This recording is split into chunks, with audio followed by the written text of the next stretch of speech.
Nyakwamogi tarik 10 dwe mar adek higa ma 2025 intere kama kare mar mondo miyud weche manyien chenro mar migago mago mesa makawo weche manyien osikoni to kod mago bende obedo kawaluwo achiel kachiel e kinde ma bende wakeloni weche manyien e chenro ni. Kata kamano kapok wachako magi weche maomiyo pek. Jopuonjre mag mbalariany ma multimedia obago ng'anyo ka gikwedo nek mar achiel kuomgi. Nairobi tuungane ama tutengane? Wala wanasema tuungane, nione kwa mkono. Wala wanasema tuungane. Jatend piny Kenya William Ruto chako wuodhe Mandala Beach mar yango chenro mag dongruok e kaunti ma Nairobi. Inyalo kata kaka ne piyo imone dhako nyuole tie togo olosnwa kata mana kinyalo kata mana pawach yoni wasego e wimu aol. Jopiny Manyatike kaunti ma Migori jogo kethruok apeyni e gwengego.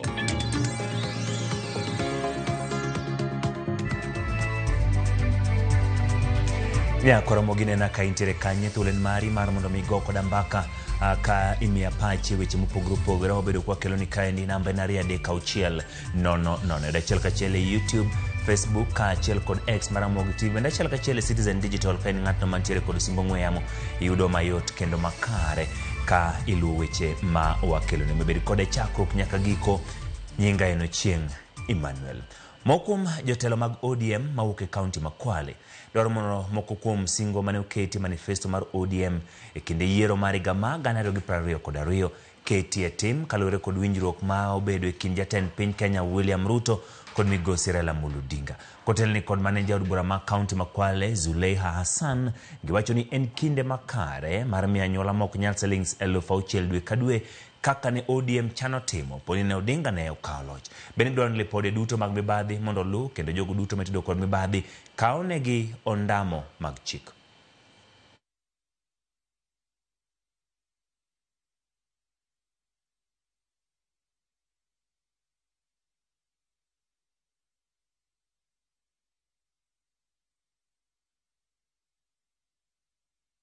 Tunaomba pia ile sasa 6,600 ilosemekana baba alosema itakuja kwa wananchi ambao hali zao za kiuchumi sio nzuri, sasa ianze kutekelezwa.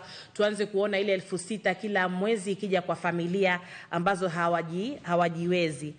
Alafu na kitu chengine ambacho tunaomba ni kuwa ile elimu ya bure iliyoahidiwa iwe ipatikane kutoka nursery mpaka university. Na tuna imani ya kwamba yale yote ambayo ameyataka kuyafanya kwa miaka yote katika hiki kipindi cha miaka miwili ambapo muungano huu utakuwa yatatekelezwa.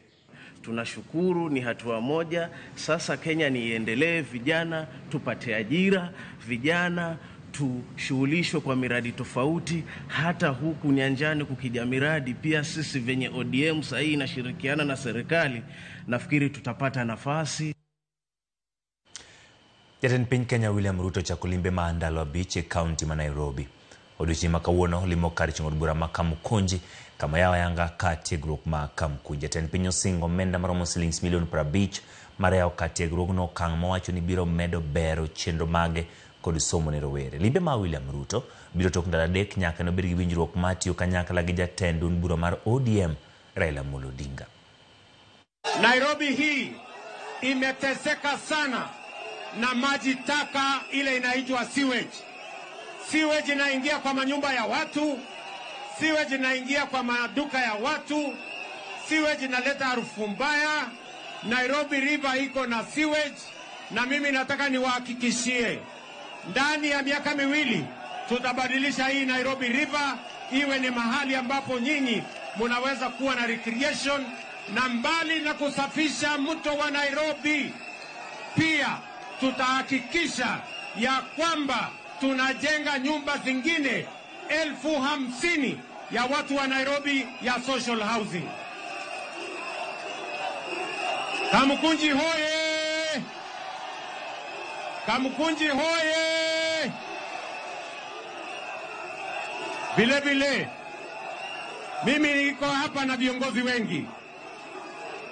Wapi niko pale na Deputy President anaitwa Profesa Kithure Kindiki. Wapi nduru ya Profesa Kithure Kindiki jameni? Niko hapo na waziri Aden Duale. Wapi nduru ya Aden Duale? Niko hapa na gavana wetu wa Nairobi, Mheshimiwa Sakaja. Wapi nduru ya Sakaja jameni?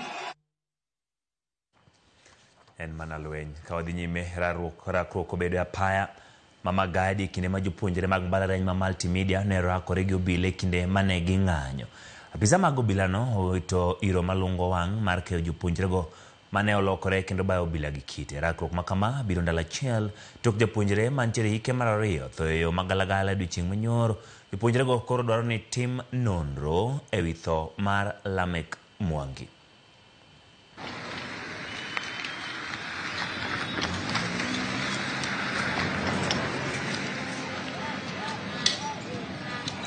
Ndio mawe imeanza.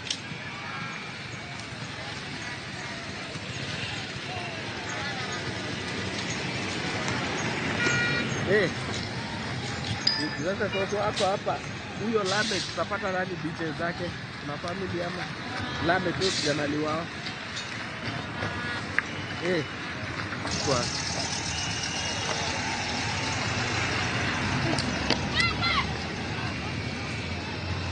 Ona ule ako na extinguisher. hapo jamani nitakuwa mawe. Inaweza kuwa kwa kitu lakini kwa raha.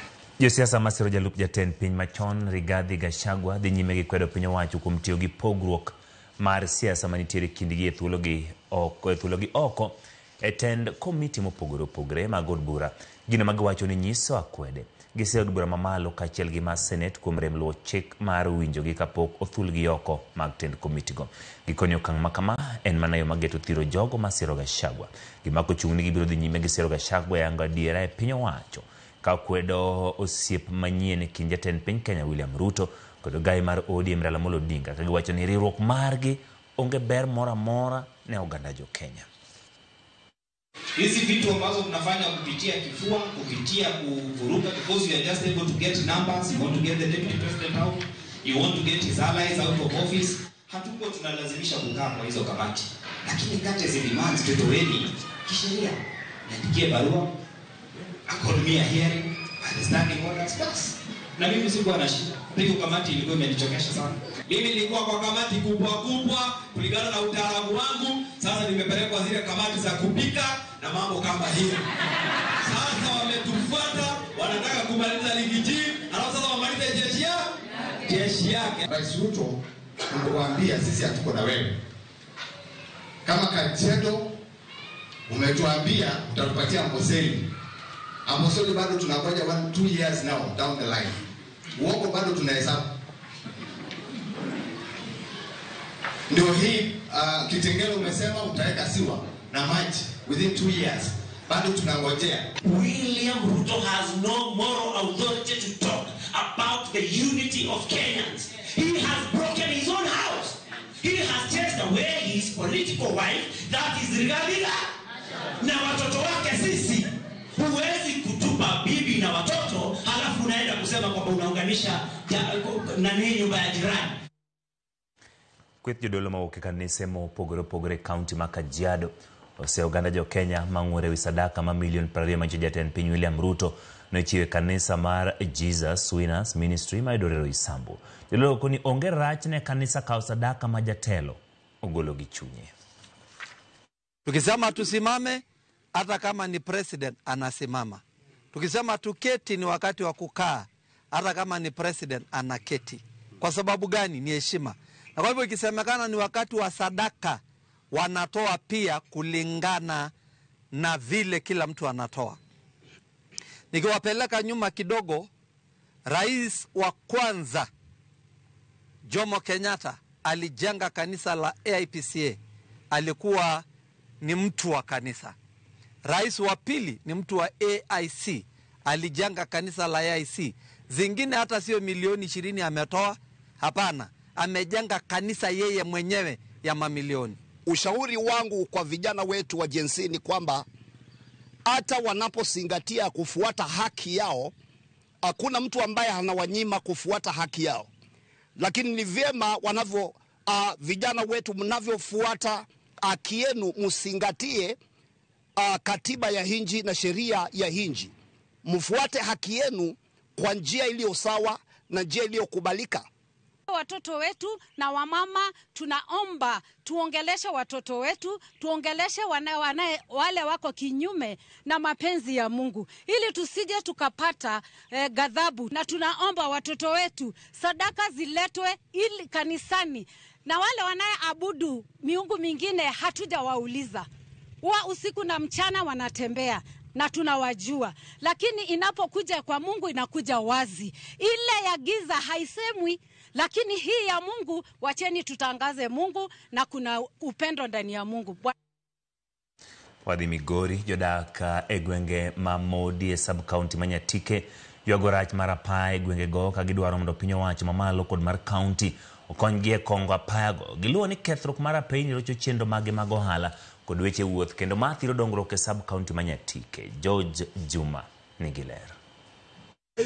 Gimiluongo ni maendeleo onge manyalo timore yore matimo gimoro amora, obed sikul, obed osiptal. Yorni to koro wasego ikoko matinde waol. Apaya mowuok Nyakwiri nyaka Luanda, men badh apaya ma igero kod piny wach mamalo, matudo Masara kaachiel kod Sori, magedo mare osekwamo kuom higni mathoth. En achiel kuom mago majdegwego mag modi koro ywago ni okalre. Mine wa bende dwadhi nyuol. Inyalo ka dhako kaka ne piyo imone, dhako nyuole tie togo. Olosnwa kata mana kinyalo kata mana pawach yoni wasego e wi mwaol. Kata bende jatend piny Kenya William Ruto e kinde limbe mare gwenge mag Nyatike e dwe mar 8 mar higa mag 2014 ne osingo ni apaya ni dhi tiek losi machiegni. Jodak mamodi wach ni apaya ni gedo mare koro ok dhi nyime. Jodak modi gi kawo tele kod Alphonse Moth wach rach mar apeyni e gwenge go osethiro chenrogo mag wuoth, mago mag somo kaachiel kod mamoko. Kochakore gi Odanya nyaka Kolango. Yo en bugo makata mtoka mok nyalo, kata ja pikipiki owuon ok nyalo, ka koth ochwe kata ja tielo in owuon ikier mok nyal kata mana luwo yono. Wakwayo kony gweng'wa ka. Jotendwa oluore gi jomoko ma jochiemo mosiko mane iber ng'ama dhi timo ni kama onge. Jopiny ema timo gimoro, kiloso ber ni to jopiny dhi neno ni iber.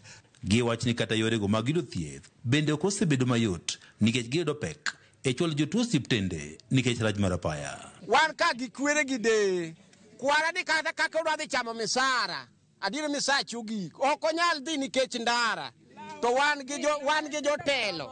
Wan karwa ka sani dhako madwa nyuol tho gi yuka nikech ok onyal nyuol. Jodag modi ywak ni piny owacho mamalo kod mano mar kaunti osejwang'ogi e wechego mag apaya. Wan waonge ndara ei modi, chakre modi from modi to Luanda nyaka Nyakweri waonge gimiluongo ni yo. Ma wan wachalo jok manonyume bugo, wan nonyumwa bugo mano konge ni wan jopiny kendo nwago ombulu ne jatelo. George Juma, Ramogi TV, Migori. Tenore kod ng'anyo mani Migori winjo ni gimoro amora kochakore maendeleo, dhi e sikul, dhi e osiptal, dhi kamoro amora chake mana gi wang' apaya kata ndara. Omiyo jogweng'no ywak ni gidwani mondo mi okong ne gi wang' apaya eka mondo mi gine ber e gweng'no. Jopuonjre mane ok oyudo grade matero gi e mbalariany e piny ma klas 12 mar higa mokalo e counties ma Kaluo ojiwo mondo chak oro kwayo margi kuonde tiegruok mag tije lwedo maginyalo yude lony mabiro konyogi e ngimagi. Jotend kuonde tiegruok mag tije lwedo mopogore opogore kaunti ma Kaluo koni kuonde tiegruok ma gin godo ni kod thuolo makare machiwo tiegruok ne jopuonjre mane ok oyudo grade mag mbalariany maginyalo yude tiegruok malong'o. Tend kuonde tiegruok mag tije lwedogo wacho ni piny owacho sani oketo maine bero kuonde tiegruok ma kamago gi dwaro mar miyo rowere lony manyalo konyogi chuogo thuolo mag tije kendgi giwegi bang' tieko tiegruok maggi. Ni giloso Mayigo National Polytechnic e kaunti ma Homa Bay e kinde tuke mag drama mane okelo kanyakla jopuonjre mawuok e kuonde tiegruok mag tije lwedo e gwenge mag Nyanza.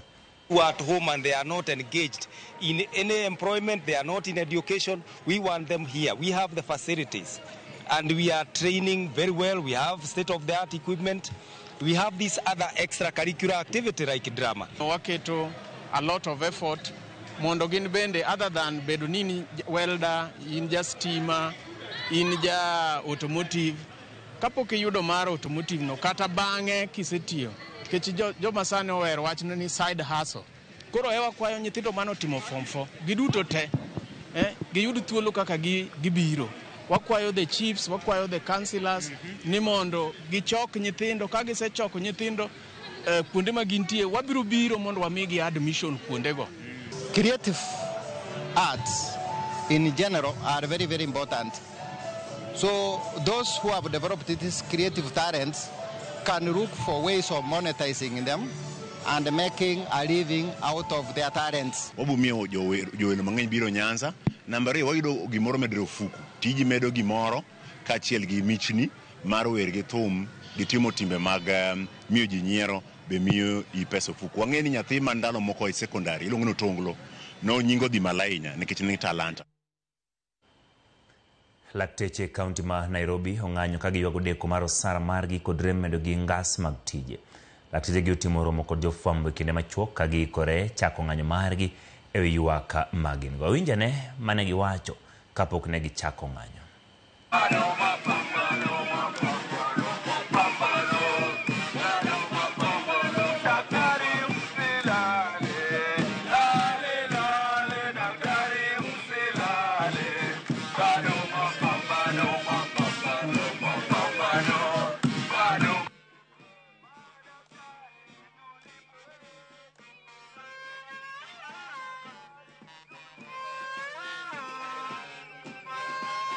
Fulfilled none of them whatsoever.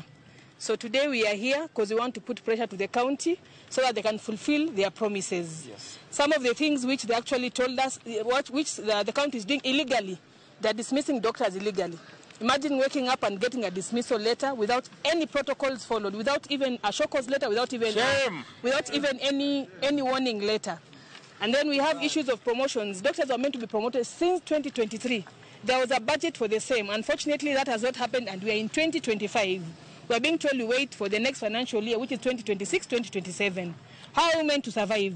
With the inflation of everything around us, now we have SHA, we have house levy, we have everything. Our salaries are being deducted left, right, and center. Judging from the way we are dressed here today, this tells you that we are serious. And we need the county government to take this thing with the seriousness it deserves. We are ready to go all the way until they sort our issues out. I want it to be very clear. Sometimes they think we are joking. You see, as doctors, we only go on strike once because we know our strikes are not a joke. Patients' lives are at risk. We only go for strike like once in 5 years, sometimes even 10 years, because we don't like doing it. So please, Nairobi County Government, we are glad that at last you've taken the seriousness of cleaning garbage in this city. But you're forgetting one serious garbage, the garbage of not taking healthcare seriously. Apisa maduong' makireng mibadhi e pacho ka EACC mano Abdi Mahmoud onyiso komiti ma Senate ni nitiere buche maromo 146 mag piny owacho mag kaunti ma osechwal ne apis jamin buche mondo mi okawnegi okang' mowinjore ma chik. Ne oloso nyim komiti no kama owacho ni EACC dhi nyime gi timo nonro matut e wi mibadhi ma sani ogoyo tach e counties. We receive over 3,000, 4,000 reports. When we delay in investigating some of the reports that were forwarded to the EACC by the Senate, it's not by wish, it is just because we are deficient in human resource. And it is not that, again, let me also mention we have a prioritization mechanism where, because of the number of reports we receive, we consider three things for one to take a higher percentage. Number one, we look at the value of the money involved. Number two is the public interest involved, and number three is the personality involved. So it is in that hierarchy that we pick cases, because if we receive 3,000 cases and we are able to process maybe 300 per year, generally and naturally there will be cases that will be dropped or will not be concluded, because every other day a new case comes. So we had to come up with a system to prioritize, and that is the system we currently have in place. So, and it is digitalized. And let me also just mention something the Vice Chair of the committee mentioned about the, I want to tie that to what he mentioned about the Pilau also issue, which was about 4 million. If you follow what I was just mentioning about the prioritization category, that will not come to the top of the prioritization. Because 4 million really, here are cases that are worth billions of shillings. And here, I know it concerns you, and it concerns your people, but unfortunately, it will not take precedent over other, or it will not come first before the others. Koro mogiro kamano kum kawo thuolo ni mar medo bedo kode chenro mar migago wadwani mondo mi wakaw yo matin wadhi e duka waduogo miyo kik idhi mabor pod wantiere kod mathoth.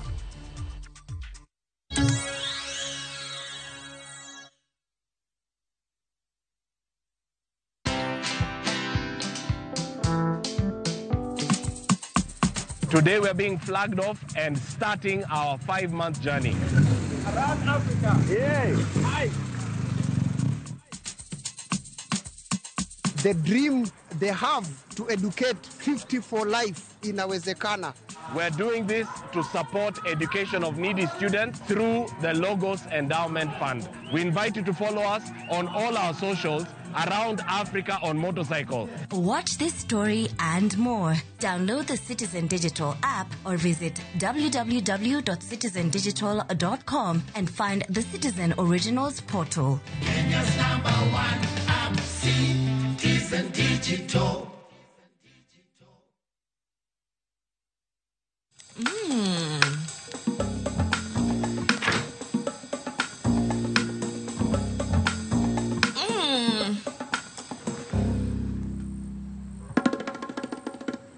Indulge in the moment.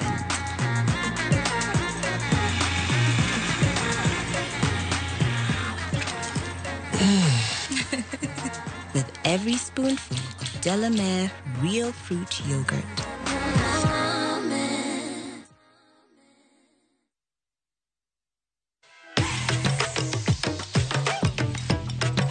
Patapata nilipata kwa besti yangu, alinitumia link kwa WhatsApp, akaniambia jaribu uone kama utaomoka na mbugi. Niliingia nikapata iko na aviator na najua napenda aviator sana, nikaekelea both side, nikatoa cash out ya kwanza ikiwa 8k. Besti yangu akanitatua hapo nje, nikaacha simu hapo.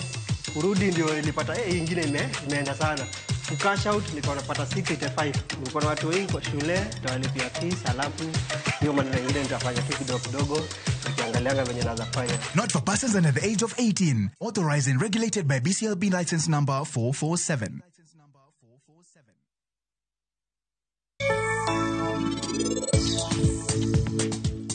Okabiwoke yo mayot kamano kaka ini paro.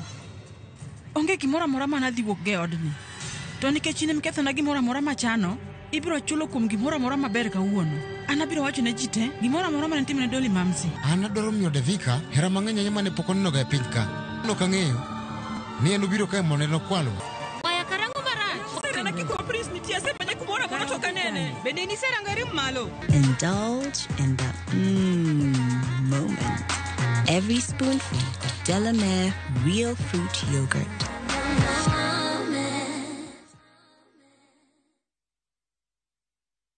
Join us for an unforgettable journey to the world's largest trade fair, the Canton Fair in Guangzhou, China, from 15th to 27th April. Explore thousands of products, meet global suppliers, and experience China's rich culture. Enjoy guided tours, shopping, and local experiences, all while discovering new business opportunities. Enjoy this and more in 9 nights and 10 days, starting from $2,450 per person sharing. Visit viewtravel.com or call and WhatsApp 0703-254-254. View Travel. Dream. Explore. Discover.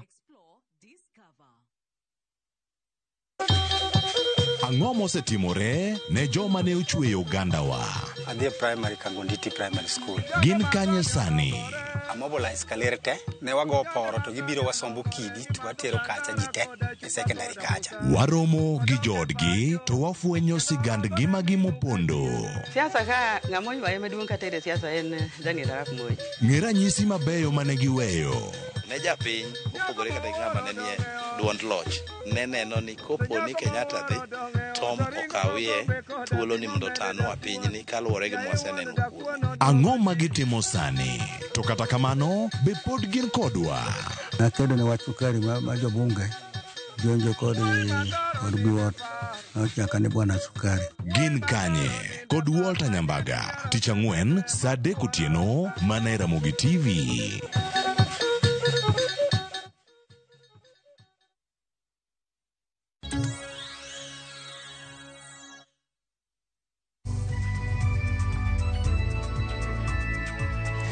Erokamano kuom medo kete Ramogi TV. Wadhi e gwenge mag Kisii, jotelo mawuok e alwora mag Gusii kod Kuria otimo romo e boma ma Nairobi matwak e weche mopogore opogore koriwo koda kaloso thuolo mag tije kod achiel mar oganda mawuok e alworano.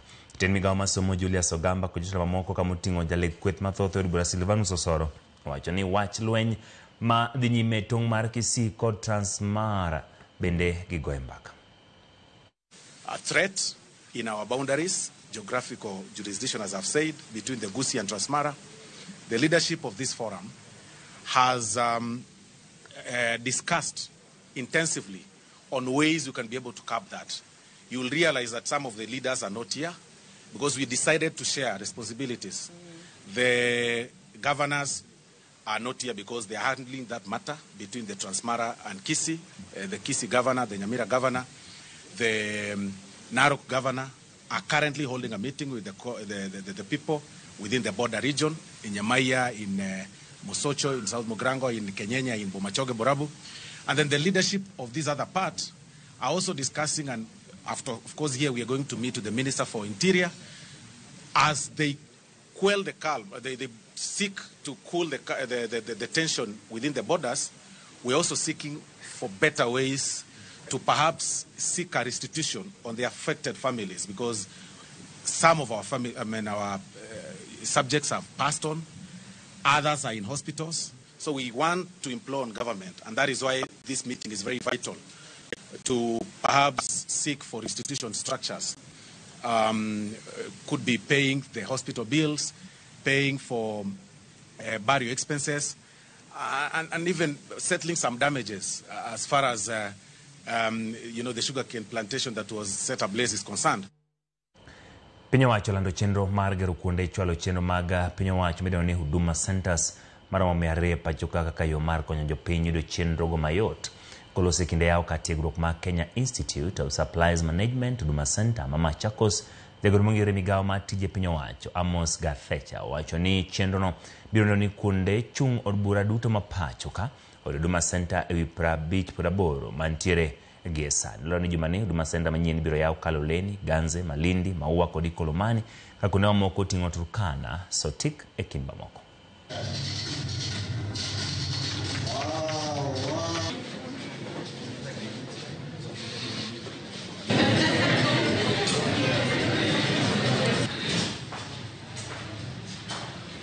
Our goal is to make government services easily accessible to all Kenyans, ensuring convenience and allowing them to access services from comfort of their homes. Ladies and gentlemen, Huduma Kenya is rolling out sub-county and constituency Huduma centers across the country. This is in line with the bottom-up transformation agenda and the Kenya Vision 2030. In the Kenya Vision 2030, we pledge to have each constituency have a Huduma center. And we have 290 constituencies. So we still have a lot of work to do. This partnership will see the deployment of a minimum of 4 services, but I'm looking at them as many because there's membership application, renewals, upgrades, license of application, member inquiry, and so many that the CEO will be able to indicate the number of services that will be offered here. But that one will add to the number of services offered in our Huduma Center to 136. Jalup jatend tije bad migawo mar thieth mochung' ne timo nonro mag thieth kod lupo mano Kemri James Mwalumo dwaro mondo riwruoge mag saga oket mwandu e sekta no. Mwalumo koni piny owacho bende ok nyal chopo dwaro mantiere mar dongo chumi kendo loso thuolo moromo mag tije pacho ka. Kolose bwa ma Mombasa kinde ro ma joket mwandu riwruoge mag ohala cooperative societies okoni sekta mar lupo kachiel kod nonro nyalo nyuolo omenda mathoth poni oket maino e sekta no. Joket mwandu bende ojiw mondo oket mwandu gi e lony manyasani kaka yo mar bero chenro mag chwalo chenro mopogore opogore.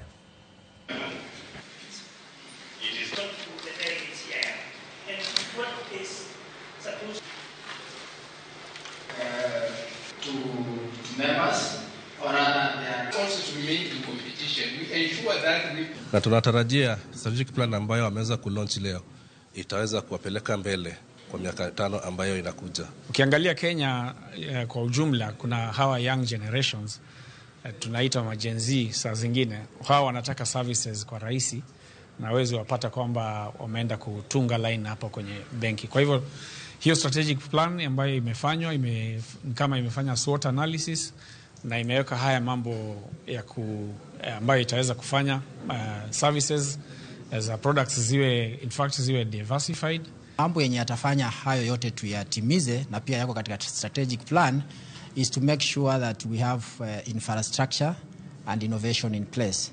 Now here I mean also when I talk about infrastructure, I also mean the human resource. We have to make sure that we have motivated human resource and we have human resource that is answered to the need of the customer. See the kind of taxation regime which is becoming more and more very restrictive, if I may say. We also see even people who are in employment, the pay slip is being squeezed so much. There are issues like SHA, issues of NSSF and many things like that. So on all fronts, yes, we see a membership that is struggling. Familia ma wuodgi nyocho negi bang' tulo muoche kar kunyo kuoyo ma gweng' ma Nyandore gweng' ma Trans Nzoia e kind sub county ma Siaya West kod Ugenya dwaro ratiro. Tulo nyocho muoche bura mane uluongi gi jotend nanga e gwengego matemo thego ywaruok mosebede e kind oganda ma kunyo kanyo gino mane lokore lweny kendo kelo masirano. Tino Daniel nigi mathoth. En tulo manyocho muoche kind jokuny kuoyo mawuok e sub counties ma Ugenya to kod Siaya West. Manoweyo ka Godfrey Oloo manyocha en jakom kar jokuny kuoyo ma Kanyalaro kowito ngimane. Oloo ne ogo ma onegi e tulo no manyo muoche we ywaruok wi kar kunyo kuoyo. Kalore gi masirano, familia mar mosenindo kotelnegi gi owadgi Boniface Oloo koro dwaro mondo mi apisas magarita ma Siaya West sub county orinyo mak jogo ma itudo gi nek mar Oloo kokoni jogo ma itudo gi nek makamano ong'e maber kuom mano dikoro osemakgi. To duto wadwan chiko kaw mkondo ni. Kora kwa assistant chief maloka, Ayimba kod chief, nukok gikaw kijana no kawuono, kijende go mak kawuono. To koro wan kaka family kata ja Ugenya kik wabed blamed. Familiano mane oloso e kinde magidhi e tesendo obila mar atado mayudore Ugenya mondo mi ging'e kama obila osechope gi nonro margi ne oten gi MCA ma West Ugenya Ward Oduoro Dongo mabedo dwaro mondo mi omak jogo ma itudo gi nek makamano mapiyo. Koro wachope ne nyaku make sure ni ukawo chik mondo chik oti kaka chik dwaro. Dawacho ni police nyaka make sure ni bwana jogo omaki watimo investigation nonro makende ka jogo ne iye. Mako ginyalo mako jogo tabro lead my team mondo wamak jogo wawegi. Korka kore ruoth ma West Ugenya Fredrick Odongo onyiso familiano ni nonro pod dhi nyime kolaro ni meko mag achijago inyalo tim mana gi apisas magarita ma Siaya West kama ne nek makamano timore. Ka bende osengone familiano ni gibiro yudo ratiro ne wuodgi. Cases sama timore kisheria tichako luwe kod kama gimoro timore. Koro being ni timore the other side Siaya sub county. Koro ase advise familia mondo dhiyo gilim police station kata police post man machiegni Uranga kanyo mondo gifuatli anto atwa man mosekaw ne joma nyoro tim kabila ne nyawadwani. E sama nyuola Oloo dwaro ratiro ne wuodgi, dwaro nitiere mondo mi otieki ywaruok ma osebedo e kind oganda makunyo kuoyo gwengego kaka yo mar geng'o tulo manyalo timore kuno e kinde mabiro. Otieno Daniel Ouma, Ramogi TV. Ang'eni koth sani osechako chwe gwenge mopogore opogore kata kamano e kinde ni maigeno ni koth mapek biro chako chwe kor gwenge mapacho ka kaluwore gi lome mosegol gi bad migawo mochung'ne koro futo mar yamo kor lwasi.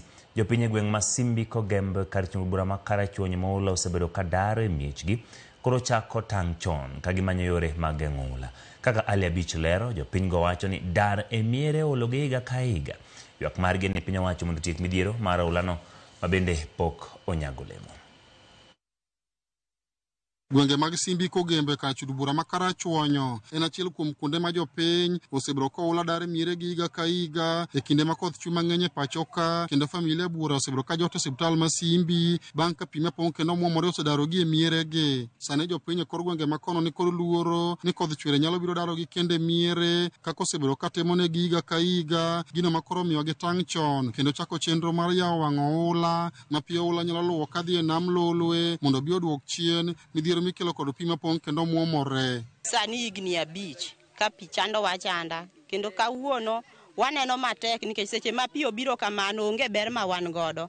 Gige wadhi gi pi, ute wa kethre, jambwa tho, ute wa bende onge kata mana puothe wa mwanyalo bet kwa loso e gik moko manche watiye chon sano ok wanyal tiyo nikech pi timre nadi pinyo wa. Ne wawuok wan wa mama mondo mi wayawo oula, wan wakwayo mana ka ginyalo kelo nwa tinga mondo mi obiyo yawnwa pigni e yo moro malo nikech waol gi dar. Jopiny e gweng' ma Kogembo mathothgi gin joma mine kaachiel kod rowere wuok oko kendgi giwegi ka gitiyo kod lwetgi mar yawo oula ma pi nyalo luwo kinde mag koth ka giwacho ni dare miere oromogi to gisebedo ka gichiwo kwayo margi ne sirikal mondo yie oresgi. Giywak ni wacho oula ma Kogembo lok gir siasa kata odoko ni gin to gisebedo ka gihinyore ka chiemb kony ma giwacho ni sirikal miyogi e kinde ma pi odarogi e miere okonygi. Wawuok oko kaka jopiny mondo wapur kod lwetwa nikech jotendwa mane wayiero olal kendo sani ok wanegi. Kinde ka gibiro to gipakore apaka to gidhi kaka gidhino ok giduogi.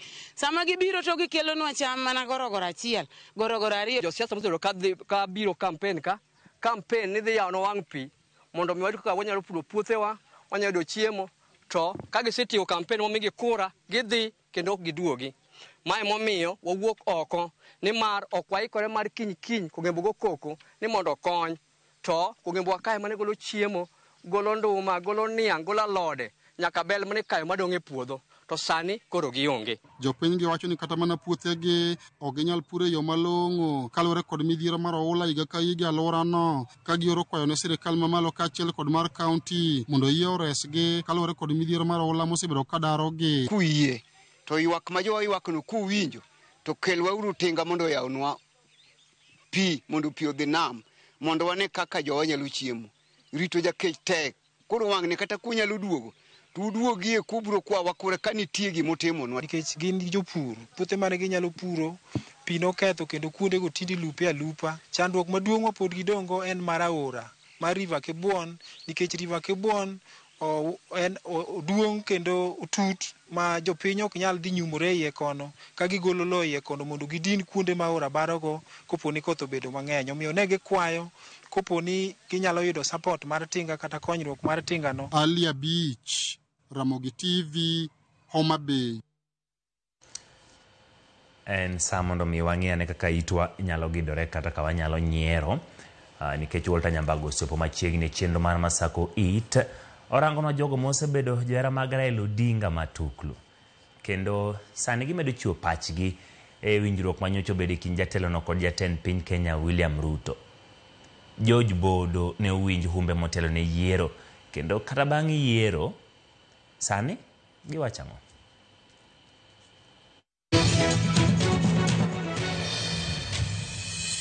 Oren dang'ne marwa jogi nokwalo dhewa to ni nyiedhe.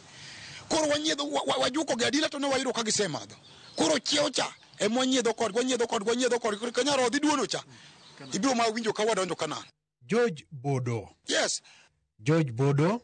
Yes. Machiegni ka. Okay. To Raila omosore kod Ruto, be isewinjo wachno? Yes, of course. Okay. Koro un kanye sani? We are already in Canaan. Kanaan ka uchope, udhi bedo kure? Kombe kore wen, wadonjo kan wasedonjo. Joka kuro chunge kombe to wakaw. Chunge kombe to wakaw wabet. Sawa. To Kanaan kacha matunda thothie. Be usefwenyo?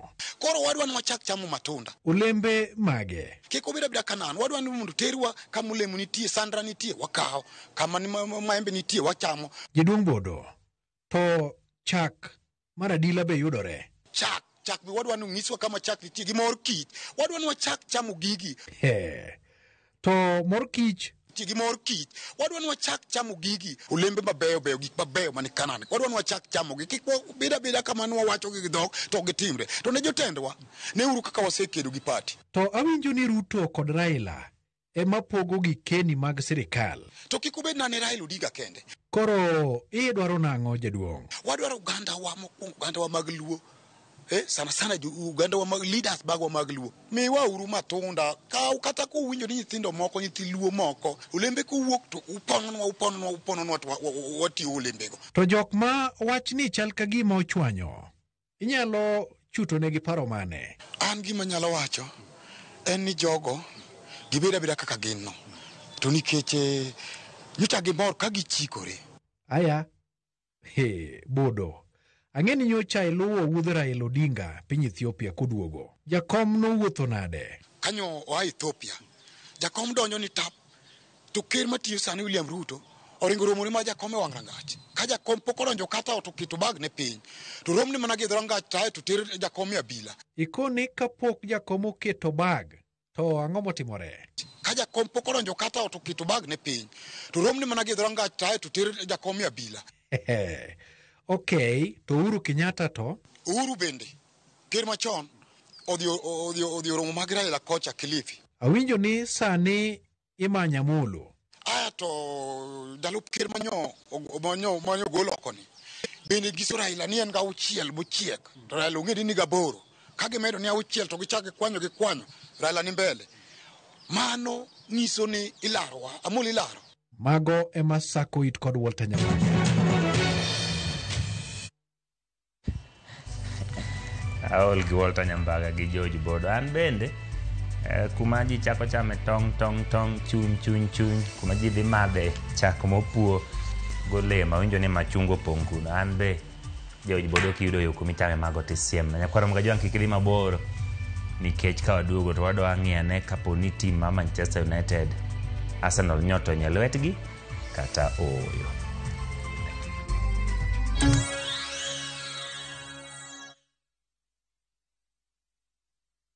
The Smarter Bundle. Bundle imetosha. 30 GB monthly data.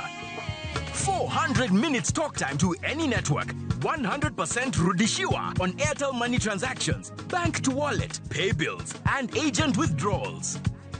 Subscribe to the Smarter Bundle today. Dial *544# or visit My Airtel app. Airtel Smarter Bundle. Browse, chat, call. Airtel Money. Airtel. A reason to imagine.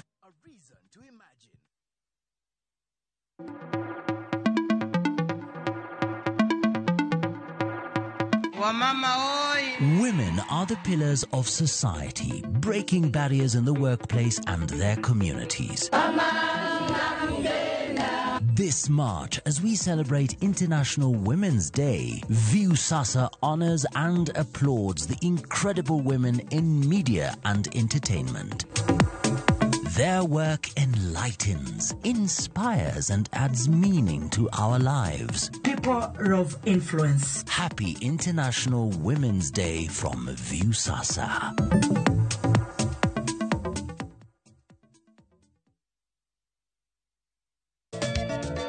Machigni nyakoro mga joang chenro mar Goma Owake.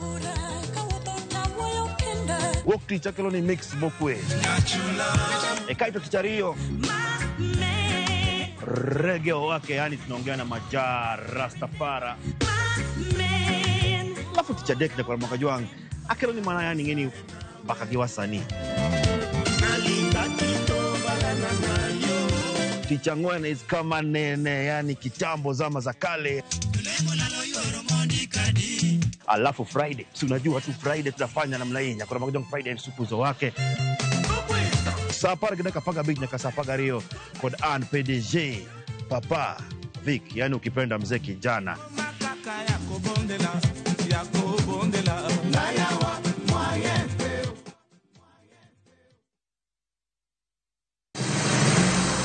Ise penjorie sigendni mayudore kuonde ma waluongo ni pachowa. Kapuonjani nobiro nikech gwenyruok e kind owete. Riwri kodwa mondo wanon sigendni mabeyo mag kuonde ma wadakie.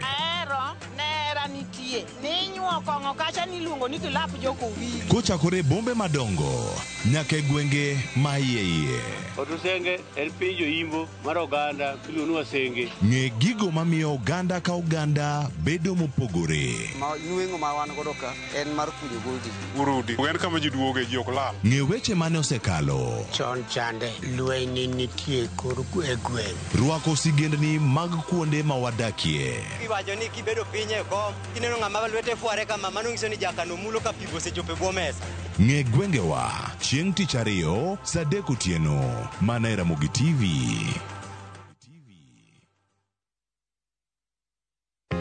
Jothurwa, be usebedo gi gombo mar ng'eyo kaka cham wuok e kodhi nyaka chop kaka chiemo e mesa? Dibed ni dwaro chako pith makelo omenda, kose dwa chako pur mana mar chiemo e dala? Wakelo ni yore mag chako magi duto e chenro mar pur gi ohala. Pur manyasani kendo manigi okang' mamalo to kelo yuto mathoth. Piny olokre dhi e teknoloji kendo pur ok en ana pur kaka ne manyachon. Kuonde kwath osedok matin.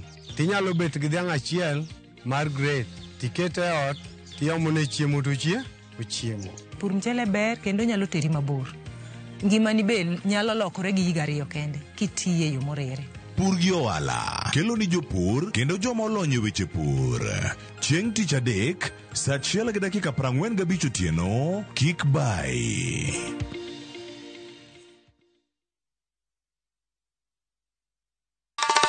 Ma e chenro makelo ni danji maliet. Ma e chenro makelo ni weche mamolo seche duto.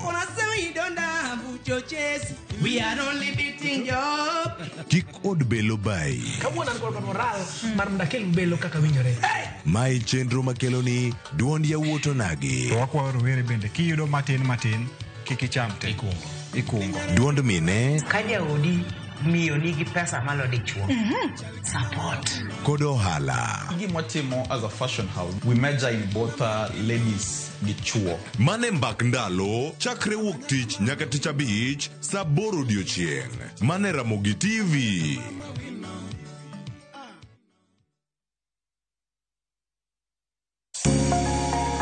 Lwedo chweyo. Koro ka sana watiyo gi lwetwa. Rom gi joma oseloko kit ngimagi kendo giseloko pok margi obedo ohala. Bechgi ni malo nikech kaka yudo materials go